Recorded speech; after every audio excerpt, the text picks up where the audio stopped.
Good evening, race fans, and welcome to Slingin Dirt, brought to you by Joe's Karting and Council Bluffs Online. This is kind of a sad one. It is.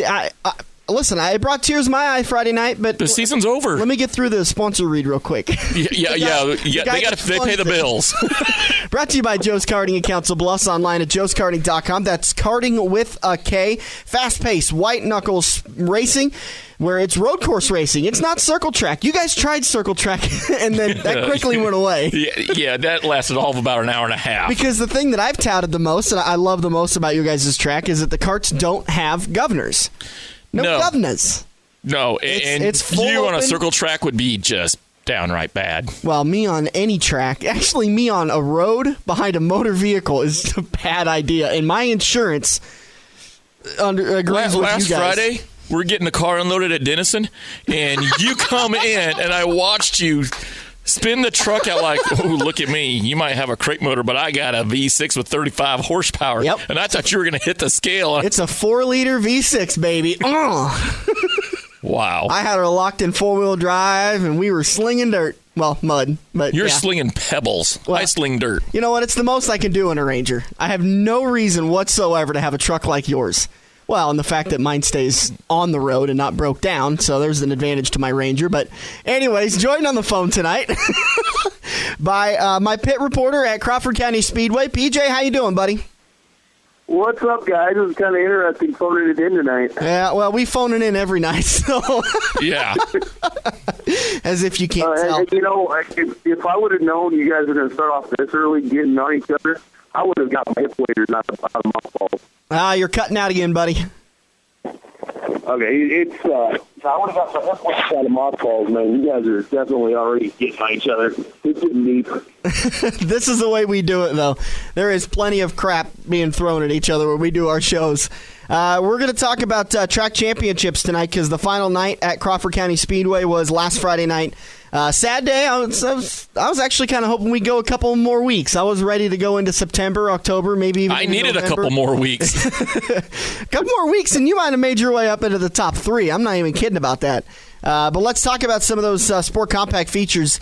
A big track championship for Tyler Thompson out of Sioux City. His brother, Cody Thompson, finishes right behind him. Second time in a row, obviously only 2 years of track championships, but we've had brothers finish 1-2. Last year in the Sport Mods, it was Keegan and Logan Scott. And this year in the Sport Compacts, it's Tyler and Cody Thompson. Tony Carragher comes home in 3rd, Josh Davis in 4th, and Jeff Stevens Jr. rounds out the top 5. You could tell about midway through the season that it was the Thompson boys that were going to battle for the championship. You're thinking midway? I was thinking like 3 weeks into the season. Those guys are so consistent and so fast up front. The one thing I will say about the Thompson brothers, a lot of people honestly don't like them. And I have no problem with them. They are a racer's racer. They want to move up. How long are they going to be in the Sport Compacts? I don't know. I think there was talk of possible IMCA stock cars in their future. Yeah. There was rumors of that, but they're winners. People in dirt track racing, ironically, do not like winners. It's a Jimmy Johnson syndrome, as you've called it. And when they run up the dirt front, track, I'm calling it the Jesse Sobbing syndrome. We saw the Tony Kruger. I'm thinking of Tony Kruger as in Freddy Krueger, but Tony Kruger at Woodbine, Iowa, in that 9 car. Here's a fun guy that's fun to watch, but you don't see him getting. When he runs up front, you don't see the hate motivation that the Thompson boys are having because they're running up front every week. Well, they drive hard. Yeah, they drive hard.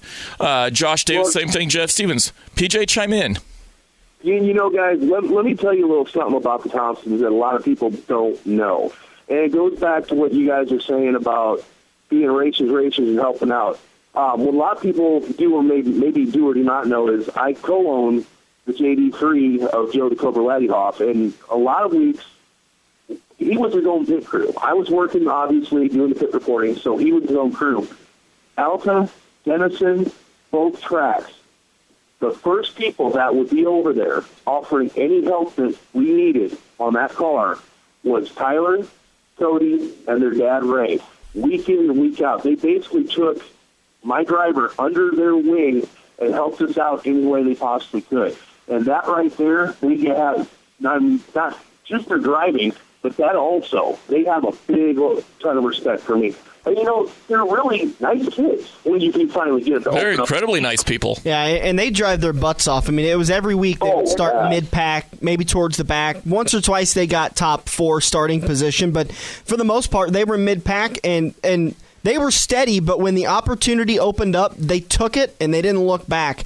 And maybe they got into the side of another car, but for the most part, I don't remember, maybe you can correct me on this, I don't remember many rough calls on those guys. No. I do know Friday night, it was kind of funny.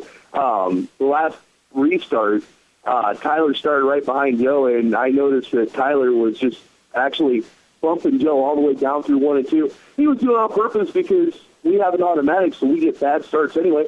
He was trying to get him up to speed quicker. He knew he had the title locked up. He had nothing to lose. Like, I'll help him out. Let's go.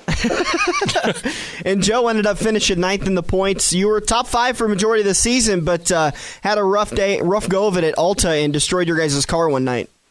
Yeah, we were 1 point behind Josh Davis for 4th. Went up the following Wednesday to Alta, and I'm not going to get into why it happened. I've already been on Facebook and gotten blasted and done blasting back. But basically, a lot of cars got sideways. It just so happened that Dale got a little more sideways than others. And poor Sarah Totten had absolutely nowhere to go. Just destroyed the left front of our car. And she felt so bad. She was white as a ghost, come over just crying after what happened because, they went to school together. So, of course, they're friends from way back. And she was just freaking out. But yeah, we had to sit out 3 weeks, but we managed to get the car back together, came back, finished 11th in Alta, 9th in Denison. But really, that doesn't tell the tale. We did crunching numbers, and his overall finish was just a little over 7th place overall for the whole year. Yeah. Buddy, who's your attaboy for the Sport Compacts? Honestly, for that attaboy, I think I know who you're going to give it to. It's honestly, I cannot swing either way here. It's a tie. Tyler Thompson. Oh, you have a Thompson because it's second track championship. Yeah.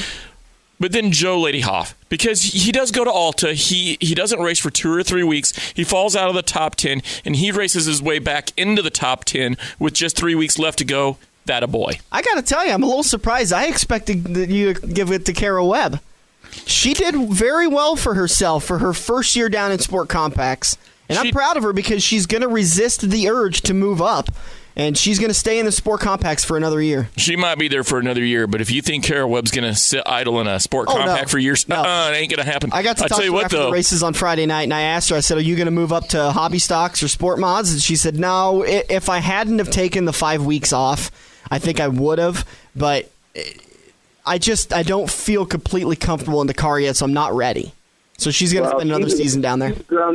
She's as grounded as her 2 brothers are, too. Yeah. So that doesn't surprise me in the slightest. But, honestly, everybody would think, with me being co-car owner, I would pick Joe. I'm actually going to give my attaboy of the year to Kara because of everything she went through. The week after her accident, she was still battling a very bad concussion. She was desperately trying to find a ride, and her dad and brother sat her down and said, look, you need to get your head straight first, and then we'll put you back in. She actually listened as hard as it was for her, sat out those 5 weeks, and turned around and look what happened Friday night. She got that W.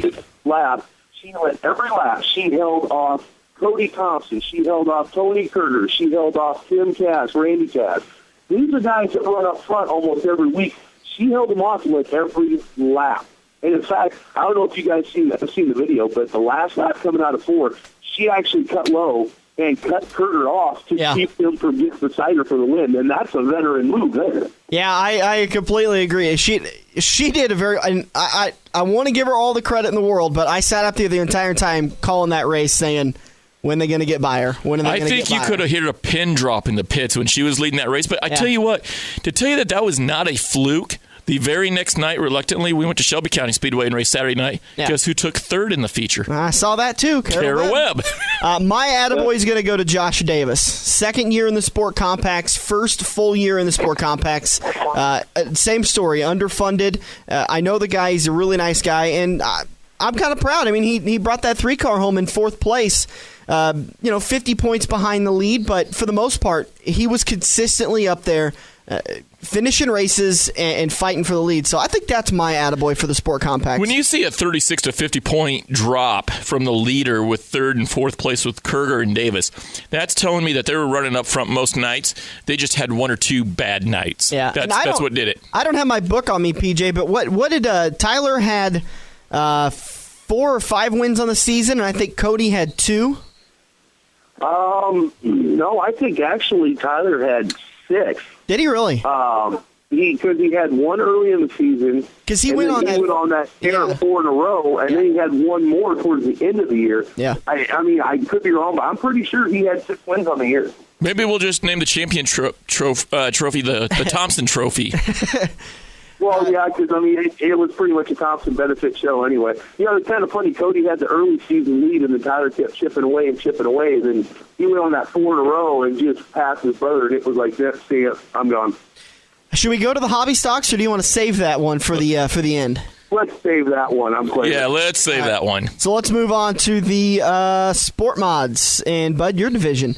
Coming home with a 5th place finish, Jim Lampy. In 4th, Ryan Topf, who we talked to last week, and a very entertaining conversation. I think we're going to have him back more often.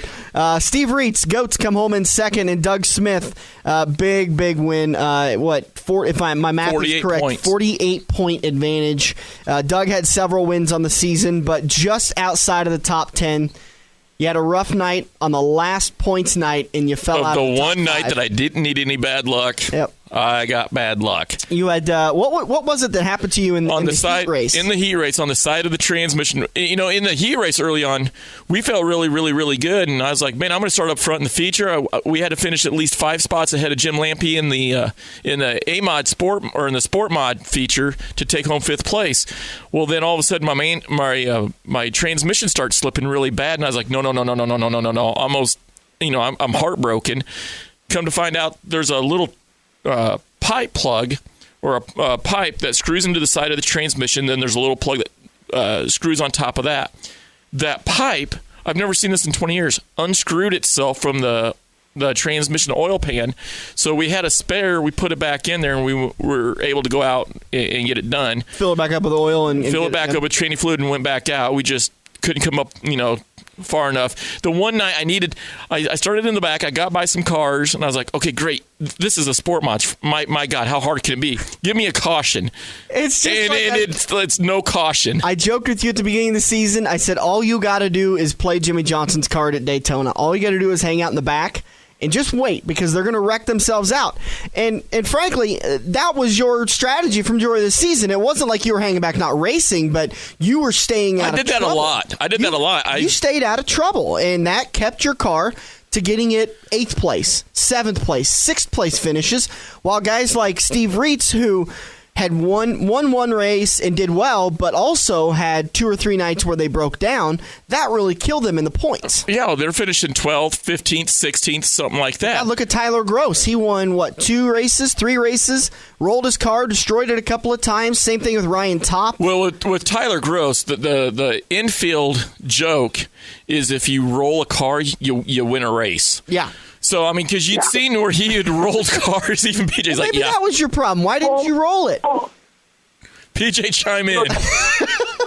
Tyler Gross won 3 races.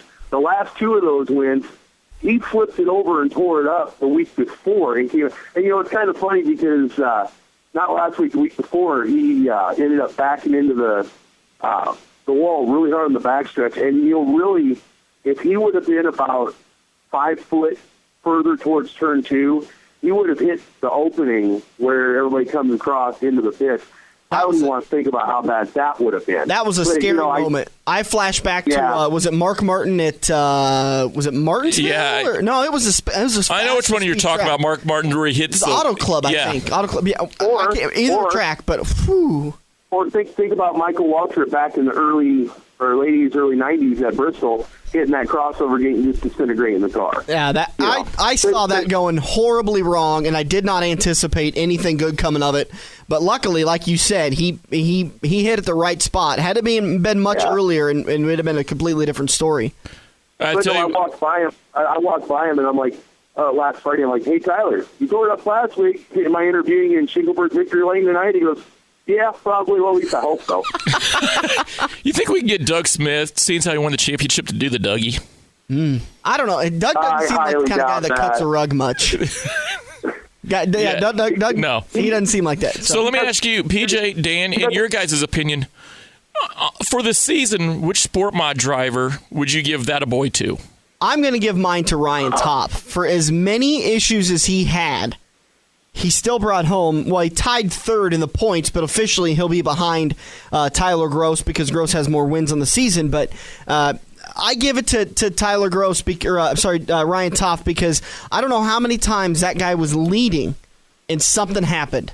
Whether it was because he was driving the car too hard and he just ran it off the turn 3 bank, or it was because he ran into somebody or had a mechanical failure. I'm just really surprised he was able to salvage 4th in the standings. It's not that he's not good enough to. It's that I anticipated him being much lower because of all the issues he had. Good point. PJ, how about you?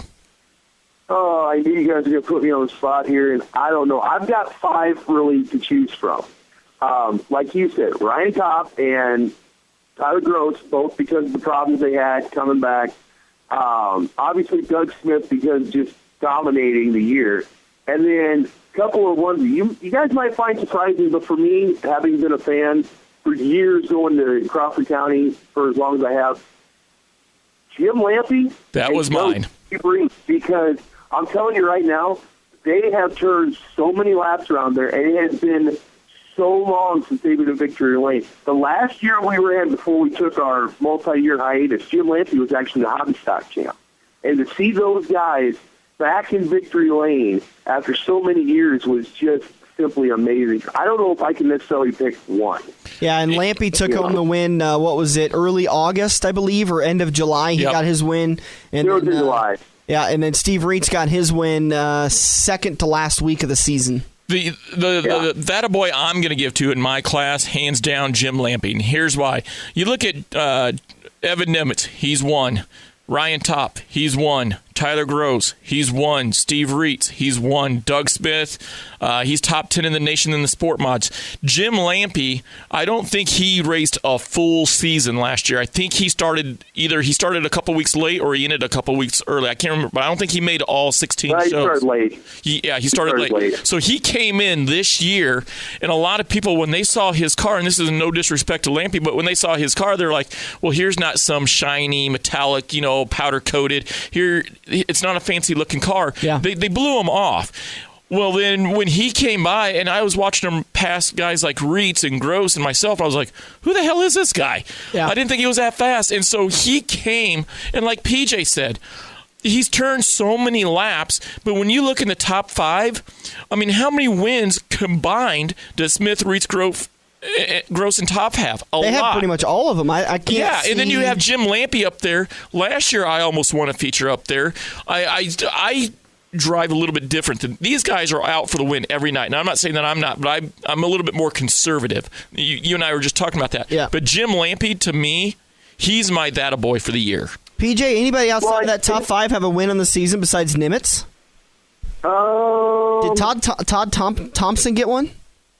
No, Evan Nimitz has got a win. He had nothing but problems. I think Evan Nimitz is the only one outside of the top 5 that's got a win in that class. No, Bud Pash.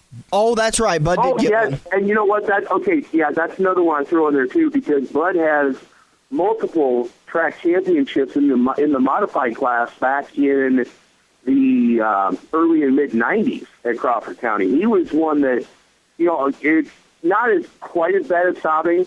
But when he showed up and unloaded, you guys knew that, there's the guy we've got to beat no matter what. For the longest time, he comes out and finally gets back in victory lane.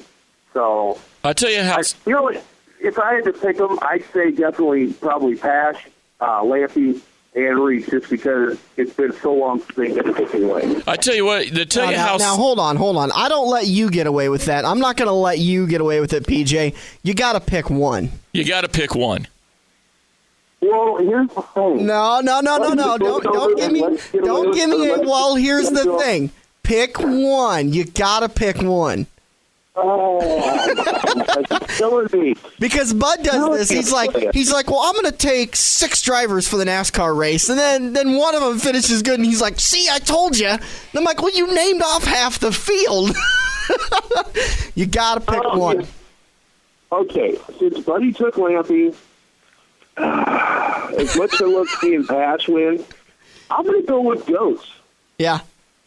I tell you what, it was a real battle between his win and Kara Webb's win to who got a louder cheer from the crowd. Yeah. But you know what? I'm also going to give an honorable mention to Evan Nemitz for what he did for Buddy earlier in the season. Yeah. If it wasn't for Evan, my season would have been done. Yeah, if it wasn't for Evan, because he gave you a new transmission. How worried were you were going to destroy that transmission? You have no idea. It's one thing to break your own equipment, and now you got to buy a new one. Well, no, I ended up buying it from Evan. Oh, okay. Well, he let me have it, and then I ended up buying it from him. But still, it's got 2 or 3 weeks on it, and then here I am going, oh my God, I didn't even get but 2 or 3 weeks. The transmission that was in the car when it broke had all of last year and this year on it. Yeah. Well, think about it this way, Dan. I'm pretty sure when he saw felt the transmission slipping, he was already trying to figure out how he can unhook the truck and head to the nearest car wash so he can hose his shorts out. You have no idea. Also, I need to correct us. Tim Rupp has 3 wins on the season. He won very early and had the points lead for a while, but then I believe he missed a couple of weeks. He missed a lot. I think he sold his car. He didn't show up the last few weeks, actually. This was the Joe's Karting Sport Mods was very much a battle of not wins, but good finishes, because Doug Smith had 4, Steve Reitz got 1, Tyler Gross had 4, Jim Lampy had 1, and Tim Rupp had 3, and then Chase Ellingson early in the season got himself a win. And yet Doug Smith still able to get a 42-point advantage over second place, and he didn't have these big. I think Sobbing ended up with 7 wins on the season. Yep. Now here's what that tells you. That's consistent top 5 finishes. Not so much the win, but as consistent top 5, top 10 finishes. That's what will get you there. Let's see. We'll get it for you every time. You think back. I think all the way back to '96. At the time, Winston Cup champion Terry Labonte, 1 win on the whole year, but he was consistent enough that he won the championship. So you can take wins all you want, but I'll pick consistency any day of the week and twice on Sundays. Let's talk about that stock car feature event and the track championship. Coming home 5th, Marcus Hansen out of Odebolt, Iowa. In 4th, the 01U of Chris Ulrich. In 3rd, the 92B of Brian Blessington, the flying Brian Blessington. And in 2nd, the 4-time IMCA National Stock Car Champion, the 63 of Mike Nichols out of Harlan, Iowa. And Donovan Smith gets the track championship out of Lake City, Iowa. It's another one of those Lake City, Iowa and Smith boys that is up there in front and winning each and every week. Donovan, did we get an interview with Donovan? I don't remember talking to him. I don't think so. You know what? He would not interview. That's the right. boys are kind of they don't like talking a lot anyway. Doug was only the real one that only opened up. But the rest of them let their loud tails do the talking. And something else real quick. That is the only defending track champion from 2012. Right. Haley kind of, sort of is, but isn't. We'll get into that in the late model part. But he is the only full-on repeat champion from 2012. Yeah, I was, and I forgot to mention that too. That it's got to be a point of. I asked you about this too, and I think you and I talked about it on Friday. It's got to be an extra sense of pride for Donovan Smith to hold off Mike Nichols, because he's not holding off, and I don't want to demean anybody, but he's not holding off any Tom, Dick, or Harry. He's holding off a 4-time national stock car champion. By the way, got 6 wins on the season. Well, not to mention, Dan, a week ago last Saturday, he went down to Mayetta, Kansas, Mike Nichols did, and got feature victory number 300. They were talking about only 4 other people in the history of IMCA have 300-plus wins. But Mike Nichols makes number 5. Are you one of the other 3? No. Nope. I'm on the 3 most bottom drivers on that list. And this was one that, Mike Nichols just absolutely hogged the wins. 6 feature wins, 5 heat wins, led in both categories for wins, but a 12-point deficit. It simply came down to 2 nights. Did you see how hard Mike Nichols drove that car? I don't think I've seen modifieds 3-wheel quite like that car did. Obviously, I have a limited experience in dirt, but I have never seen a stock car 3-wheel it like that. Well, you got to stop and think. The rear suspensions are not set up to do that. Like plenty in the sport mods or the A mods or the late models. They've got the 2-link or 4-link suspensions. They can make that rear end adjust and tweak and turn. And, like the Scott boys are whenever they come around, they're always 3-wheeling it. I've never seen a stock car class car do that either. And he wasn't just, it was barely skimming the top. No, he had it at least a good 5-6 inches or more off the ground coming out of form. I thought he was waving at me every lap, way up in the announcer's booth, because he's got that left tire up and just, let's talk about them attaboys. Buddy, who you got for the stock car attaboys? I really don't want to do this. I mean, and don't take me. It's not that I don't want to do it, but you have Mike Nichols. You have a 4-time national champion. Anytime somebody can win a championship over a 4-time national champion, I'm going to give you that attaboy to Donovan Smith. That's going to be my attaboy too, but so I'll switch mine since you already gave one, but I want to give it to J.J. Baumley. I think he's going to be something to deal with in the future. Drives this beautiful yellow number 6, and I like it because it's a simple design. It's yellow with the red number 6 on the seen side that of it. too. I love it. I call it the Big Bird car. It's a banana, but he consistently was fighting for the lead, but then would have something go wrong or his car would fall off at the end. I think JJ, if he comes back to Crawford for the next couple of years, I see him being a track champion there. So I'm going to give it to JJ Baumley. All the way from Lathron, Missouri. Yeah, you pretty much took mine. What I didn't realize till Friday night interviewing Nichols after the feature win, Baumley, that car is actually owned by Mike Nichols' dad. Really? I did not. He said that in the winner's interview. I did not realize that. But and he was fighting. That was a hell of a battle for the win between Baumley and Nichols. And then he turns around and has he loses the feature and then has a bigger heartbreak in King of the Hill.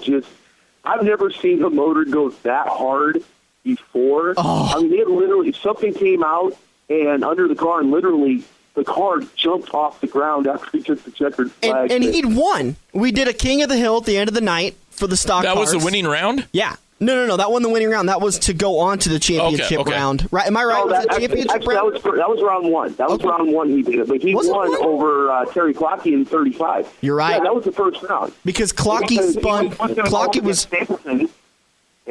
Yeah, Clockey was going for the win, trying to get the pass coming out of turn 2, ended up getting loose, and he went ahead and spun rather than wrecking both of them.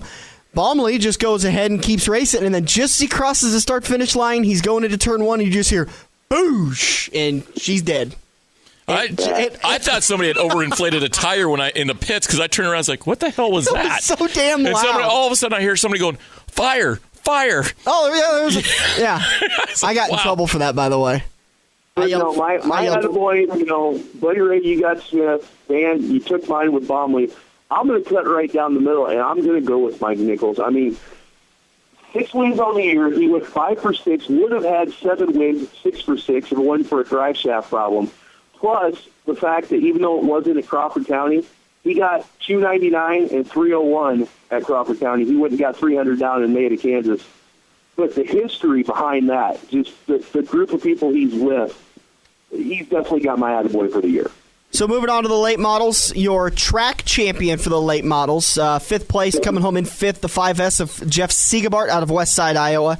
Don Beckstrom comes home in 4th, Al Zeitner in 3rd out of Bellevue, Nebraska. Jason Haney just 2 points behind Jay Stewart. And that feature was back and forth. It was Haney has the championship because he's 2 cars in front of Stewart and has the most wins to break the tiebreaker, but then a caution comes out and Haney has a bad restart and Stewart takes. It was back and forth. I kept saying to myself, this is Homestead 2011. Yeah, I would imagine the same thing. Just real quick, who's your honorable mention? Who? In the late Mine models? or PJ's? Either one of you. Eesh. And I'll tell you who mine is. Who And you may not like what I have. All right, honorable mention. I'm going to give it to Corey Zeitner in the 26 JR out of Omaha, Nebraska. I think he'd have been our track championship had he not got DQ'd back in, May or July?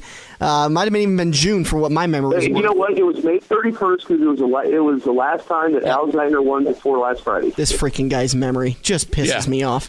So I'm going to give it to... You're the one that told me that, though. Oh, that's right. Well, that's because I have my notes in front of me so I can do it. My honorable mention... But I'm going to give it to Corey because I think he'd have been our track championship. Had that DQ not happened, he got pretty upset and didn't come for a couple of weeks and lost all those points. But I believe he had taken over the points lead that night because of his win, and I think he would have just kept sailing because nobody was catching him, whether or not he had a front brake rotor or not. PJ, who's your honorable mention? Yeah, no, this is a confusing class because we actually have two champions in this class. Let's just do attaboys just for the late models, period. Forget the IMCA or the track championships. Let's just do IMCA, right. Just the late models. So who's your attaboy for the late models? Well, I could say Cal Sigebar because he worked on that car all year and found something the last few weeks that really woke it up. But I agree. I watched this guy's dad run for years and years, and this guy is a spitting image of his dad driving-wise and is going to be one of the best champions and ambassadors for the track. I'm going to give it to Jay Stewart. Yeah, it was fantastic racing Jay Stewart did. He held off a hard-charging Jason Haney to take back to reclaim his second championship, and Jay did exactly what he had to do. He just did it a little bit better than Jason did it. My attaboy, I don't like giving attaboys. There's a reason why I give people a attaboy. A attaboy, you've got to do something special, something unique, something that really stands out. And when you have a guy that runs up front week in and week out, attaboy for running up front, but hey, we already expected it from you. This season, my attaboy in the late models hands down goes to Todd Cooney. And here's why. Up until Friday night, I had imagined to see Todd Cooney running up front. Yeah. Why would I give you a attaboy when I already expect that out of him? But knowing that he's running way up there in the IMCA national points, running for a national championship, did you watch what he fought with a car? Now, we've seen guys like Chris Abelson, Buddy Ray, Jesse Sabin. We've seen a lot of modified and late model drivers where they will break the left outer tie rod or the left ball joint and they'll carry the left front around the track. And that is no easy feat. Now, normally the tracks, what they'll do is they'll tell the drivers, hey, look, if you can control the car, we'll let you stay on there. But if you get to the point where you just can't control the car and it's unsafe, well, then we're going to pull you off the track. When you watched Todd Cooney Friday night, the 16th of August, 2013, wheel a car that broke a tie rod and then broke a control arm, and then it looked like it broke a ball joint, and the left front is laying horizontal to the body. I mean, wow, you talk about drive and determination. No, normally I wouldn't give Todd Cooney a attaboy because, like I said, I expect him to run up front. He's an up front guy. But when you're running for a champion and you want to show your true championship colors and you drive a car like that, now the end result, the car finally just broke and it went over the backside of 3 and 4. And that's when I got in trouble for the fire.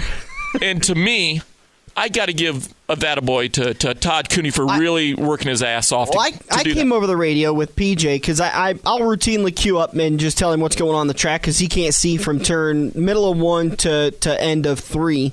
You really can't see back there. So I'll queue up and I was talking. I said he's got a tie rod broke. The tire is completely diagonal. Yeah. I mean, it's parallel with the bumper. That's how broke it was.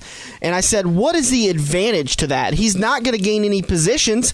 Sure enough, as I say that, they restart, and he picks up 2 or 3 positions. And PJ goes, oh, yeah? I believe your exact comment was he's not going to pass any cars.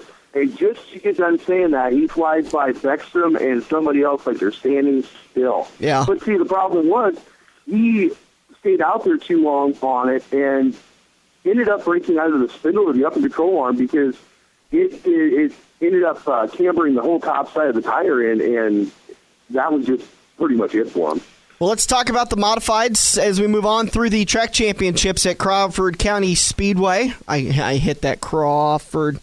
No shocker here for your track championship, but coming home in 5th, Dangerous Dale Ransom out of Denison, Iowa in the 2R. The 1R of Craig Reitz comes home in 4th for the track championship out of Mapleton, Iowa in the 23. Jim Tees, Mr. Excitement in the 1X. Chris Abelson comes home in 2nd place, but the Crazy 99 Jesse Sobbing out of Glenwood, Iowa gets the track championship by 40-plus points, and that's kind of a deceiving number there because up until 2 weeks ago, August 9th, it was, a 6-7 point battle. All it would have taken was one thing on Sobbing's car to break, which, by the way, he seems to have decided after Crawford County's championship to start breaking.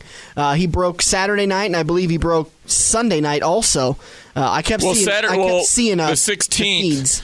Yeah, because back what would have been the 7th or 8th, the 10th of August. Saturday the 10th, yeah. Yeah, he broke a gear, comes to Denison on the 16th, won that? Or no, he took 4th. Yep, he took 4th. Yep. Abelson was 2nd, and then he goes to Harlan on Friday the 17th, and I think he finished 2nd at Harlan. So I don't think Sobbing ever broke. PJ, do you remember him breaking at Crawford? He broke a set of gears about midway through the year, but it was in the heat race, and he thrashed around and got him fixed.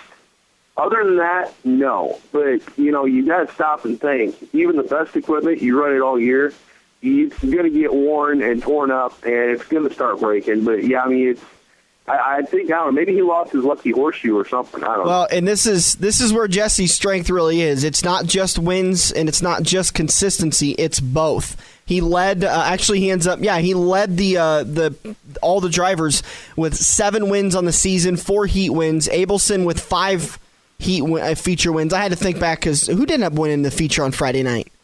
Because it wasn't Abelson because he finished second. It was Ryan Webb. That's right. Abelson ended up getting, and that was Webb's second win. No, first win on the season. And we talked about this a little bit. Maybe this is a Slingin Dirt for another time. Maybe when the season's over with and everyone can walk away from the championships and the trophies and stuff like that. But, there were some people who just got tired of seeing Jesse up front, but the guy you've sold me on him. He is probably the most talented dirt track driver I've seen in my 2 years. So I haven't seen a lot, but I've been to a lot of races the last 2 years. I've seen some pretty good talent, and frankly, I think when he gets this modified underneath of him, I think we got a little bit of a taste of what 2014 looks like for him. He's probably going to end up going up to the USMTS and dominating up there. You never know. Maybe he doesn't have the luck that he does down here, but I see the guy going a long ways. I tell you what. He's one hell of a nice guy, too. Yeah. I mean, just to go up to talk to him, he is one of the most personable guys to talk to. I tell you what, he's probably the most popular guy with the kids, too.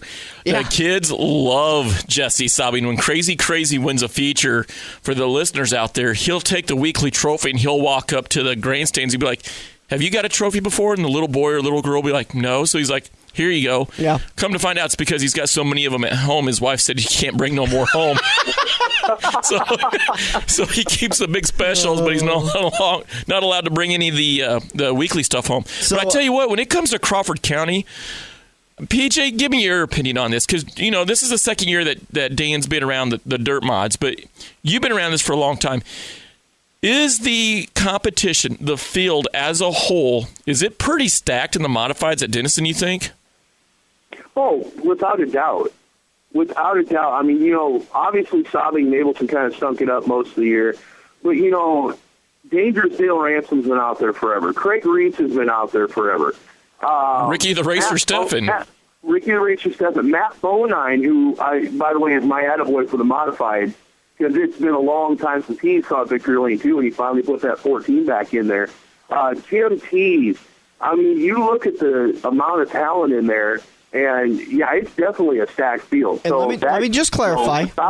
Let me just clarify. I didn't say that the talent level isn't there at Crawford County. I said that it hasn't increased a lot since they switched to IMCA. That was my argument. All right. So I want to clarify that because I don't want anybody thinking I think there's a bunch of no talent people there. Do you think the pull of talent this year has gone up quite a bit since last year? Because no, and here's why I think it has. Last year, let him answer. Don't argue. Let him answer. On a whole. Actually, let me hear Buddy's deal here first. Last year, weekly racing, week in and week out. They might have stopped in for 1 or 2 nights, but week in and week out. Did we have a Sabine? Did we have an Abelson? Did we have a Ricky Steffen? Did we have a Travis Hatcher? Did we have a Matt Bonine weekly? Now, maybe Matt Bonine was weekly there, but these other guys, when you bring Sabine, Abelson, Steffen, Hatcher, when you bring guys like that to a track, it puts a lot more pressure to run up front and do good. Not saying that what we had last year was subpar talent, because I don't believe it was.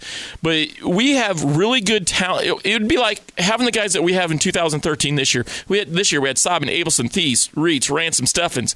But what happens next year if we have Edwards, Boyer, Casey Kane, Tony Stewart? What if we brought those kind of guys in? All you have done is named off 5 mod drivers.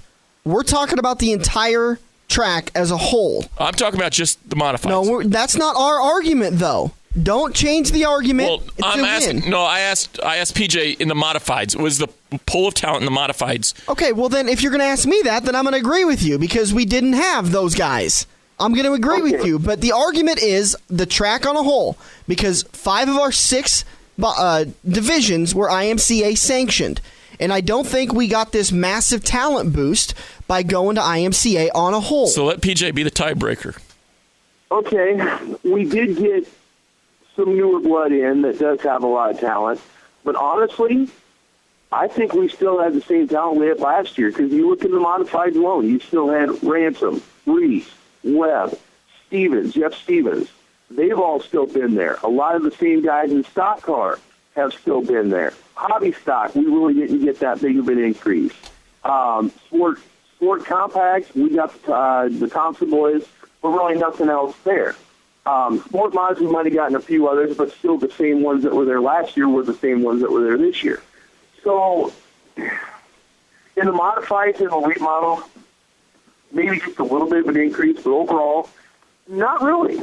I feel we have the same talent pool as we had last year. Now, I hate to break it to you, PJ, but you're now off Buddy's Christmas card list. Well, hey, call it as I see it, you know. I'm just screwing around with you, buddy. No, that's fine. You're kind of mad right now, aren't you? No. I want an argument.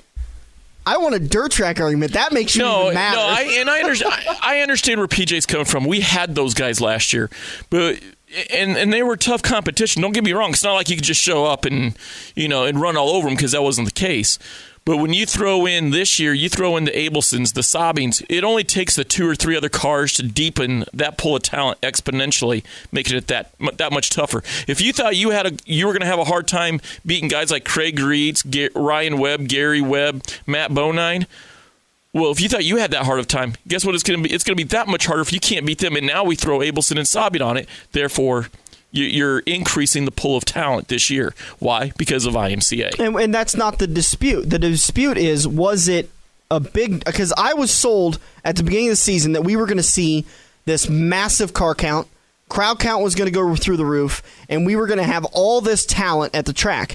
And again, just to clarify, it's not that it's not good talent. It's that I didn't see this jump from on a scale of 1 to 10. Say Crawford was at a 5 last year. I expected going IMCA would be at a 9. I think we went to a 7. I didn't. But I think the racing was still phenomenal. I actually think it got better this year, but that's not necessarily because of the talent of the drivers. I think the track prep got a handle on the track, and it gave them a better racing surface. I would agree with that 50%. And the other, I would say the racing got better because of the track prep and the fact that they went IMCA sanctioned this year. Yeah. No, I think the track prep, and also a lot of guys actually got some newer equipment. Look at Dangerous Dale Ransom. He had been running, I believe it was a chassis that was built in 2004. The last time it was updated was maybe 08 or 09. And he ends up coming up with a 2012 Harris, which was Jake Durbin's house car from last year. And, yeah, it took a few weeks to get a handle on it, but then he started going up there. And, I keep saying he's if there was an award for him, it would be the Lord Wins at My Time award, because for the longest time, he was the fastest car out there that didn't have a driver with the last name of Sabing or Abelson in it. He was sitting third watching them two play around at Grapevine. And frankly, I think you and I have talked about this. I think when there's someone like a Jesse Sobbing, that when he comes to a track, the joke is the battle is for second. Fans don't want their favorite driver battling for second. They want to battling for wins. And, it's way too much to continue to argue about this, but I do worry that when a big name like a Sobbing comes in, that it pushes other drivers away. Where was our defending track champion in the modifieds last year, Shane DeMay? I believe. He's building a new car. He's building a new car because one of his crew guys, I believe it's one of his crew guys, Nick Groth, has been helping us the last few weeks, and he told me he's actually just short of a little bit of money to get his new car done. And his new car is a BMS, a 2014 BMS, and it should be at the Super Nationals. But I want to mention real quick, Bud Pash. We do need to get to the hobby stocks, and we're 45 minutes into the show. Bud Pash did mention that he thinks the reason why the racing is so much better this year, it's not because of track prep. It's not because of IMCA. It's because 90% of the drivers now have a year's racing underneath their belts. And so they know what to look forward to now. That's a good point. Let's talk about that hobby stock feature, the track championship. Probably the most tantalizing story for the last couple of weeks. It just kept getting closer and closer and closer. And every single week, you talked about it with, 4 or 5 weeks to go. Corey Madden out of Avoca, Iowa, in the 2-car had a 18-point lead, and it was erased with Jason Cole's winning streak and one rough night for Madden that it ended up costing him the championship. Yeah, Madden's rear end housing broke. I mean, literally snapped. And he went from an 18-point lead to a 6-point lead. The next week, Cole finished a few spots ahead of him. It goes from a 6-point to a 4-point. And then the last week, Cole finishes 5th, breaking his win streak in Denison. And Madden can only muster 8th. It goes from 4 points to 1 going into the last race of the year. And, it's kind of funny because the next to the last week after the hobby stock feature, I went down to Jason so I could see if I can get an interview with him. And I wasn't even halfway or all the way over there. And him and his crew guys come running up to me. Where'd Corey finish? Where'd Corey finish? And I said, hey, so it's only a 1-point difference between you guys. And Jason looks at me and he kind of licks his lips and smacks him real quick. And he goes, all I got to do is beat him. Yep. I said, all you got to do is finish one spot ahead of him. There'll be a tiebreaker. You get him on wins. He goes, all I got to do is beat him. And I think that was the deciding factor for the pressure of it all because, take Jason Haney in the late models. He had to finish 2 cars in front of Jay Stewart in order to win that championship. And you could only affect 1 car. As long as, for the instance of Cole, all he had to do was be right in front of Madden. He didn't have to get around 1 car and hope Madden couldn't get around him. He just had to finish right in front of him. They essentially tied for the championship, but because Cole had more wins on the season, Cole gets the championship over Corey Madden. And did you ever get a chance to talk to Corey Madden about that? I tried going over there, and he just kind of looked at me and held his hand up like, no. Yeah. And now in the tech area, he walked up, class act, shook Jason's hand, said, it's been an honor and, running with you, it's been a great season. But, later on, back at the trailer, when I tried to get an interview with him, you could just tell it had finally sunk in, and he was just so dejected. They spent a lot of money and a lot of time to come up just one position short, basically. If I was Madden, I'd rather finish 3rd, 4th, or 5th versus 2nd that close. Or if I'm finishing 2nd, let me finish at least 10 or 12 points behind him, not tie the guy. It's the exact same thing we saw in 2011 in NASCAR and that dejection that you still see on Carl Edwards' face. He wants to forget the 2011 season like it's nobody's business. He doesn't want it on his... Forget the money, forget the records, forget everything that he accomplished. He tied for the championship and fell that short. And that's a complete heartbreaker. But, it's really interesting that it came down to basically the last lap, and I will never forget this as long as I live. Justin Neary leading, Cole's trying to get under him for 2nd, going into 1, and Corey just dive bombs trying to sneak under both of them, ends up pushing up, getting Cole sideways. Cole saved it, Nearing goes on to win, which he later got disqualified, and Cole managed to save it. And I don't know whether it broke Corey's momentum or Corey led up to not spin Cole, but it allowed Cole just enough to stay ahead of him the rest of that lap. I think Jason had mentioned he talked to Corey about it, and Corey just decided to lift because had he continued through and wrecked Jason Cole, he probably would have been black flagged and lost the championship anyways. Yeah, and he had second firmly locked up. Jason Fusselman was in third out of Shelby, Iowa, 519 points. Jeff Fink in fourth, and Chuck Madden in fifth. Both Cole and Madden finished with 552 points, so they are some 38 points in front of Corey of third place Jason Fusselman. So Fusselman wasn't taking over second, so Madden was pretty securely into second or the championship. And that you really can't say anything. You know, as excited as I was for Jason to win the championship in that manner, I was also just as heartbroken for Corey to lose it in that manner. Well, and I'm giving out my attaboy before you guys can, because it's definitely going to Cole. You know, to make up the ground that he made. Yeah, he had a little bit of help with the broken rear end, but to keep on Corey and put himself in that position to capitalize on that broken rear end and keep picking away, and then the way he did it. And then, you know, when I did his interview, his champions interview, he was more worried about thanking the crowd for coming out, for thanking Corey for running him clean, all the other competitors, than he was shooting his own horn about the fact that he had won the title. I mean, this guy's a class act, and, you know, just like Jay Stewart, he's going to be an amazing champion, an amazing ambassador for the Crawford County Speedway. I had a good question for Cole Saturday night at Shelby County Speedway. I walked up to him, congratulated, shook his hand. I was like, so last week on the Slingin Dirt, we were asking you, you know, we don't know what you're producing more of anymore, trophies or kids. So just out of curiosity, what does a track championship get you? He died laughing. Triplets. Triplets.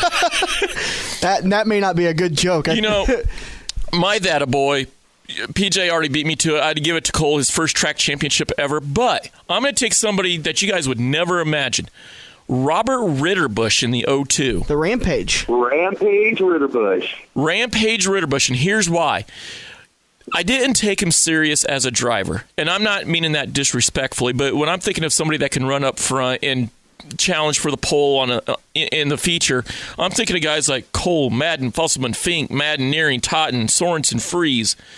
But it seems like in the last month, I don't know what Rampage has done or if he's been on the Rampage in the garage with his car, but you see him running a lot more consistently up front. I don't know if you've noticed that, PJ. I have. Yeah. Oh, yeah. And his dad has a lot to do with that. Of course, his dad, Tony Ritterbusch, has run stock cars for years. And, I mean, while he pretty much kind of lets Rampage do what he wants to do, he's also giving advice, you know, in this situation, you might want to think about doing this and whatever. Well, I think old Rampage has been pretty much young, dumb, full of cum for so long that his dad has reeled him back. He's made Rampage listen to him, and it's really taken its toll on Robert. And now, you know, I think he is just a hair short of being able to win any given feature out there. He is definitely. The only thing, if I was talking to Robert, the only thing I'd tell Robert is, you have the car, you have the motor, you have an amazing crew chief in your dad. Biggest thing you need to work on is your self-confidence in driving, and you'll be right there. Well, that was one hell of a finish for a championship, and we didn't really even talk about the racing on Friday night. It was absolutely phenomenal. I want to make a formal apology to the late model drivers. I've been very, very critical of the late models at Crawford County. I told them at the end of last year, it's not good racing. You don't get a good car count. It's a high payout. Why don't you guys just get rid of the late models and maybe get some sprint cars in there, or just go 5 divisions. We don't have to go 6. And you saw about that same thing at the beginning of this year, but man, ever since I got to shove my foot in my mouth when Stan Caesar came down and announced the Nebraska 360s, and I told him that he could go ahead and take a nap during the late model race because it's never been good. They put on oh my God, that was top 5 late model show I've ever seen. And, you know, I I saw some pretty damn good late model racing at the Silver Dollar Nationals this year and earlier in the season at the Charlie Clark Memorial. But anyways, to wrap it up, I've completely changed my mind. Late models, I don't know what happened, but all of a sudden they started racing for their butts. I think they do race good. They race their asses off. I would just like to see more of them. I want to see a field of 30, 35 of them. Yeah. Now, honestly, we don't see a field of 30 sport mods, but we're not seeing a field of 20 would be great. A field of 20 would be nice. Most nights it was 10, 9. There was one night it was 8. And it's just like... what's the point? Exactly. What's the point? I mean, there's no way you could be affording to keep late models around when it's that little of cars, so you're not getting that in pit passes and entry fees. And the racing's not that good, so everyone usually takes a nap for the late model race. I mean, it was whoever was able to get out in front would check out by half the field or by half the track length, and we would go green flag for 20 laps. There was one night, I think there was 8, 9 late models there, and... I believe Haney was leading it, and you could hear him come off turn 4, and his motor's just sitting there going zing, zing, zing, zing, zing, zing, all the way down the back or the front straightaway. I'm sorry. And I turned around, I was like, this is like a who's Peter's bigger than who contest out here. Let's just show off how fast we can go. Yeah. It's not, you're not watching racing, you're watching guys driving straight and turning left. But when we saw the late models show up and there was a good 12 to 15 of them, it was some really good fun racing to watch. It was fantastic. I mean, I completely changed my opinion. Now, I will still say that it may not be worth bringing the late models back because it's not. There's no point in losing money on a division that, on the most part, hasn't put on a great show. When we saw a fantastic show in the Nebraska 360s. Now, it's not fair to compare that, but I'm kind of a proponent for maybe setting up a points series between Eagle and Crawford. For the 305s, for the race savers. Just bring the race savers to Crawford County. The only thing is, and this is going to be another show, if we do that, we're going to want to put a catch fence in 3 and 4. Yeah. Now, I don't know how true it is, but I have been told that half the board is for a catch fence. The other half of the board doesn't want to pay to put the catch fence in.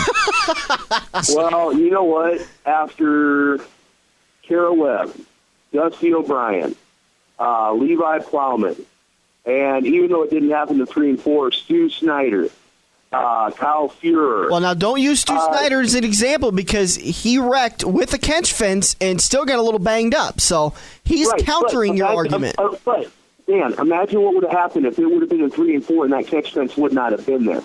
So the point I'm trying to make is with all these cars that are flipping and rolling, they need that catch fence. And I'm wondering if maybe that didn't, all these wrecks didn't change some minds about that. I understand the safety aspect, and for that, I'm with you guys 100%. The argument, like, who was it? Corey Zeitner on August 9th turned a late model lap during his heat race a 16.2. That is 0.8 slower than Jack Dover did in his 360 during his heat race, which they kind of estimated that 15.3, 15.4 second lap. I heard it was a 15-1 at 125 mile an hour. They estimated about 125. So Corey had to be going 110, 115. Something like that. Somewhere around in there. So the late models aren't going much slower than the sprint cars. But for safety fact, the last thing I ever want to see is anybody get hurt at my track. But I love that excitement, that risk, that there is nothing there to protect you. If you get too high, you're going to go over. Yeah, but if we continue along this, numbers will play into a fact that somebody will get hurt. Well, that's just there's simple common sense will tell you that. We've already seen it. Kara Webb, concussion. Dusty O'Brien, sprained ankle, bruised ribs, concussion. We've already, and Stu Snyder, he's lucky to have even walked away from that incident. We've already seen, there is a need for it. I understand where Dan's coming from, though. The excitement of knowing that the car could flip and roll at any given time, because when a car flips and rolls, whether they're your favorite driver or not necessarily your favorite driver, everybody stands up and like, ooh, wow, Bob, did you just see that? Yeah. The problem is that's where I think our psychological emotions overtake our rational thinking, whereas, okay, Dan, you and I, outside of the show and the track, we're friends. Yeah. Now, imagine what would happen if you're up there and I rolled in 3 and 4, went over, and there was no catch fence there. and my back is broke. How easy? At first, it's exciting because there's carnage. Right. But how's that going to affect you if I'm sitting there with a broken back? Well, and I can already tell you. I mean, I'm not that great of friends with Stu Snyder, but I know him. I like him. He's a nice kid, and I was terrified up in that booth. Yeah, so I was terrified knowing what had happened to him before. Imagine you're the crew, the father, the mother, the sister, the brother. That's why I think safety comes first. I'm going to bring up this point again. Stu Snyder's accident happened on a catch fence and a walled turn. So if you guys want to pony up Kara Webb and Dustin O'Brien as incidences to where we need the catch fence, I'm going to pony up Stu Snyder to where we had it, and he didn't get hurt, but that was a vicious wreck. I think if that catch fence had not been there could have been some carnage on the outside of the track. Oh, yeah. He would have started tangling with cars or sitting in the parking lot, and it could have been a whole lot worse. I don't think you ever race at Crawford County without that turn 1 and 2, because there's a big hill after turn 1 and 2's catch fence. There isn't that hill in turn 3 and 4. It's flat ground. So had Stu Snyder gone over the wall in 3 and 4, he would have rolled a couple of times. But if he'd have done it in turns 1 and 2, he'd have continued rolling because it's downhill. So I think that's two different arguments, because that's why I also like Crawford, is because it's two different types of turns. 1 and 2 are completely different than 3 and 4. Well, 3 and 4, the backside of 3 and 4, you do go downhill, though. I've been back there several times. That's just because they built that dirt up for a driveway. Otherwise, it's the wall falls off. The hill falls off. But listen, we're arguing about something that, I mean, we've been talking about this for an hour and a half, and we still got to get to Shelby County's results from Saturday night. If we're going to, maybe we just wait another week and talk about them. But PJ, let me give you your opinion on the whole for Crawford County in 2013, and I want you to pony up and keep in mind your job is secured for 2014 as far as I'm concerned. I want you to give me one thing you want to see changed for 2014.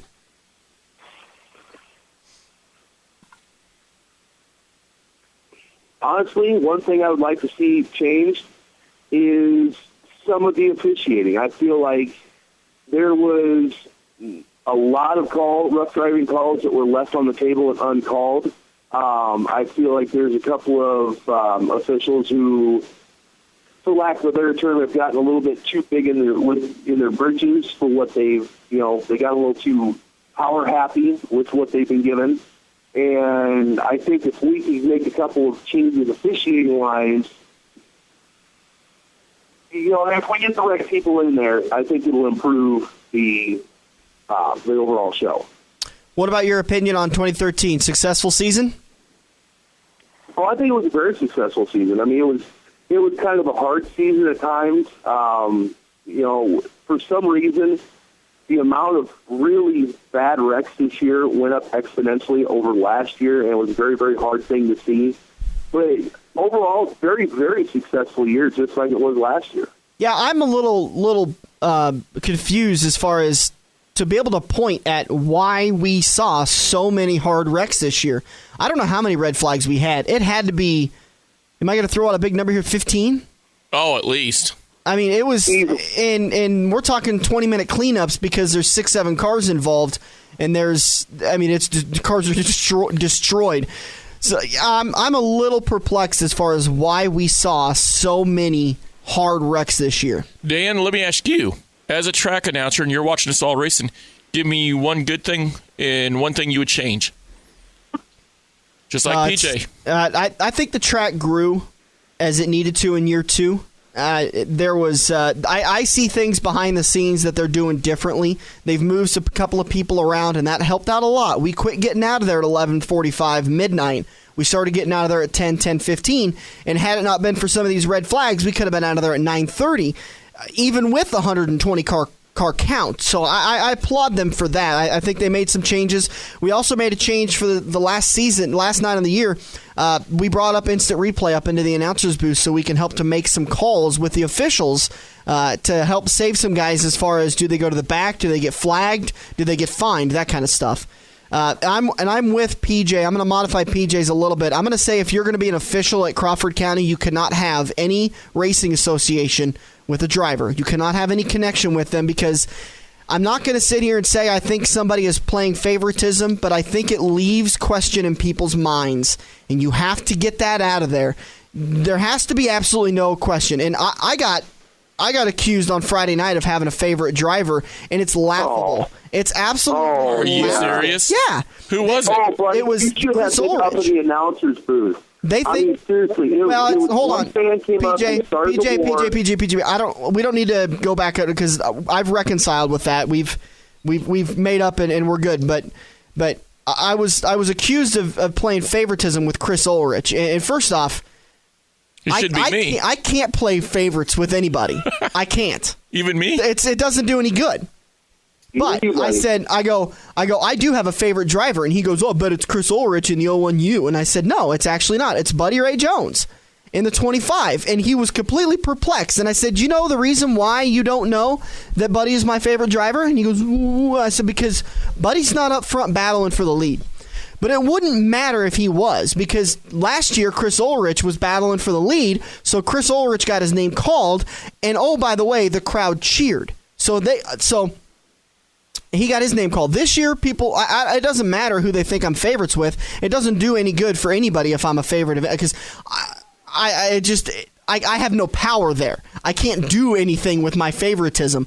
But all I'm saying is that if you have a connection with the driver, whether it's in the family or you own part of the car, you cannot be officiating because it opens up the chance for somebody to say, well, they're playing favorites. But if you remove that connection, it's gone. They can't say they're playing favorites. I absolutely 110% agree with you on that. So I'm not accusing anybody of playing favorites. I am saying that there is a connection there that shouldn't be there. It shouldn't be there at all, 100%. In my opinion, I think the one good thing this year, I've been saying it all season, they went IMCA.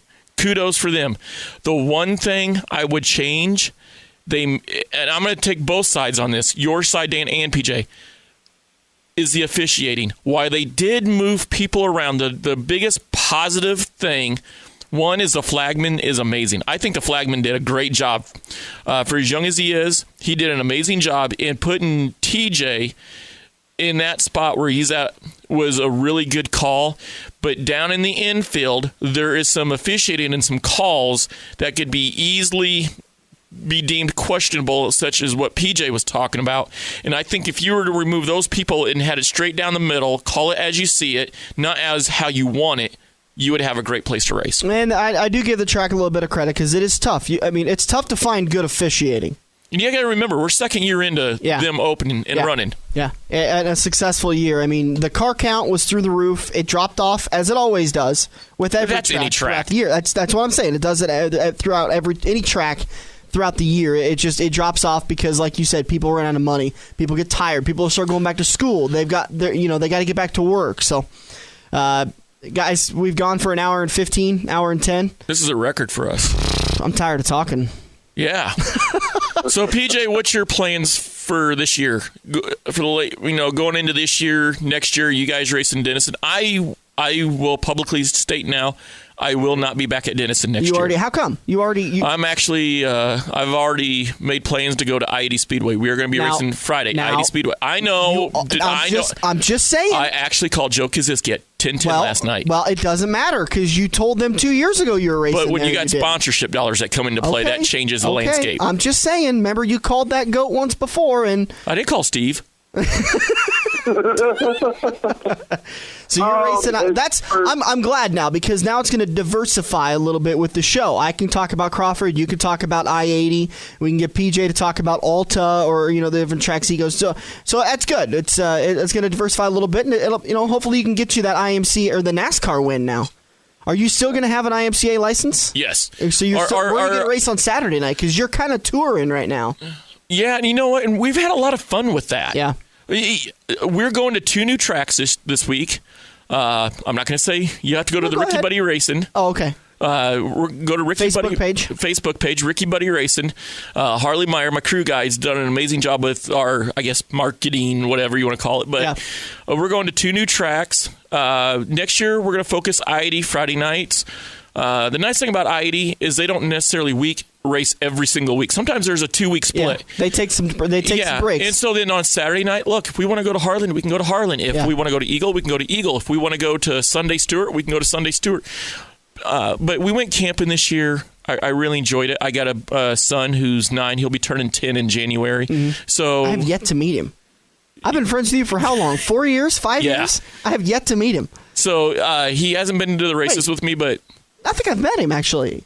I can't remember if you have or not. Yes. But I loved going camping, and he's getting to that age where he wants to go fishing and playing with campfires and stuff like that. So gasoline. Gasoline and wood, yeah. So, like I said, I-80 Friday nights. Next year, we'll just travel around. If I want to take a weekend off, I can take a weekend off. All right. Maybe we can hit more NASCAR races that way. Hey, that's what we need to do, is spend more money on going to NASCAR races.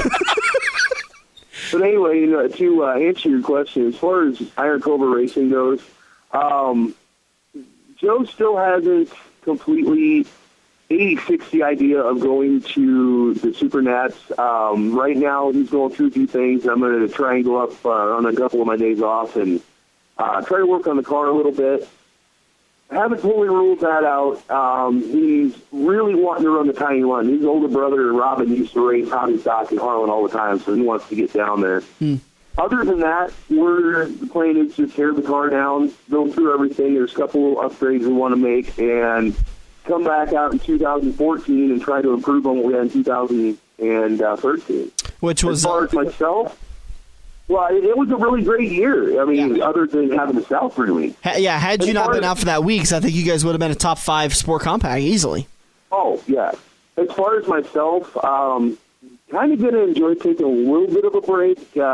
I do have a very, very good opportunity coming up here in about 3 weeks that I'm really salivating and licking my chops over. But other than that, just taking a break. And because it's been a long, hard season, and I could use a couple weeks. Yeah, and that. Well, let's talk about that opportunity a little bit. Let's go ahead and break it out. Well, I didn't know if you wanted to announce it or not. So we're going to be. I was thinking Godfather's was breaking out a new buffet or something. Ooh. He's a anyway. Jesus. Anyways, let's just move past that. Obviously, horrible joke. Anyway, as some may or may not know, September 8th, the Front Stretch radio show is going to be actually broadcasting live from Iowa Speedway in Newton. And the downside to that is Dan's not going to have a co-host in Buddy Ray, because where are you going to be, buddy? I'm actually going to be at the big dance at the IMC Super Nationals. So, well, when the show airs, you're actually going to be waking up hungover, more than likely. But he's good point. It's just like any other morning for him, though. But Buddy's going to be checking in from the Boone Super Nationals. Tentatively, right now, we're planning on in turn 2, maybe even turn 1. It's kind of flexible, but yeah. So you're going to be checking in with all the results from Boone Super Nationals, and then PJ and I will be rubbing elbows with the NASCAR guys. So PJ's taking my spot in the front stretch, and I'll be out of a job. Well, Dan offered me the position, and I talked to my supervisor, got some stuff moved around, and I'm able to do it. And, I'm going to school for mass media anyway, so this is an amazing opportunity. And really, I can't thank the two of you enough for having enough faith in me to take over the spot. For what it's worth, PJ, you've done an amazing job being a pit reporter. You ask really good questions. You follow everybody's racing really good. And if there's somebody that I want taking my spot to help Dan for any one of the live shows, it would definitely be you. You're an amazing guy. Thank you. That means a lot coming from you guys. Now, do I get a free pizza? He doesn't work at Pizza Ranch anymore. Oh, I thought you did. No. That's why I've been having to leave so early on the nights we go long, is because I have a new job where I work 11 p.m. to 8 a.m. Oh, I thought Godfather started a third shift. And he didn't work for Godfather. He worked for Pizza Ranch. Wow. Well, no, I did work for Godfather's, and I went from there to Pizza Ranch, and now I'm at the Denison Job Corps branch. All right. As an overnight residential advisor. So. All right, PJ, we've taken up enough of your time. Why don't you enjoy the rest of your night, and thanks so much for joining us on Slingin Dirt. Yeah, thanks a lot, guys. You guys have a great night. All right, have a good one, bud. All right, bye. PJ Pedersen, announcer for Crawford County Speedway. I feel like a jerk now. Well, listen, PJ's got a couple extra pounds, and when you said that, I was like, what a freaking jerk. My favorite pizza in the world is Godfather's. I think mine's Domino's, even though I love Godfather. So I was like, so I meant that as a joke, as Godfather's is bringing out a new buffet. It came to me. It came off as, but anyways, it's PJ's a great guy and a He's really awesome. nice guy. So he's easy to work with, and I'm sure he won't hate you. This has been Slingin Dirt. That on the phone was PJ Pedersen. You can follow him on Facebook, and you can also check out what was it, iCobra Racing. Was that the name of their organization? I think so. Okay. Their racing organization they've got for the JD3 Sport Compact that races Alta and Denison. So I am Dan Taylor, and that is Buddy Ray. Say goodnight, buddy. Good night, y'all. Good night, y'all. Good night, y'all. Good night, y'all. Good night, y'all. Good night, y'all.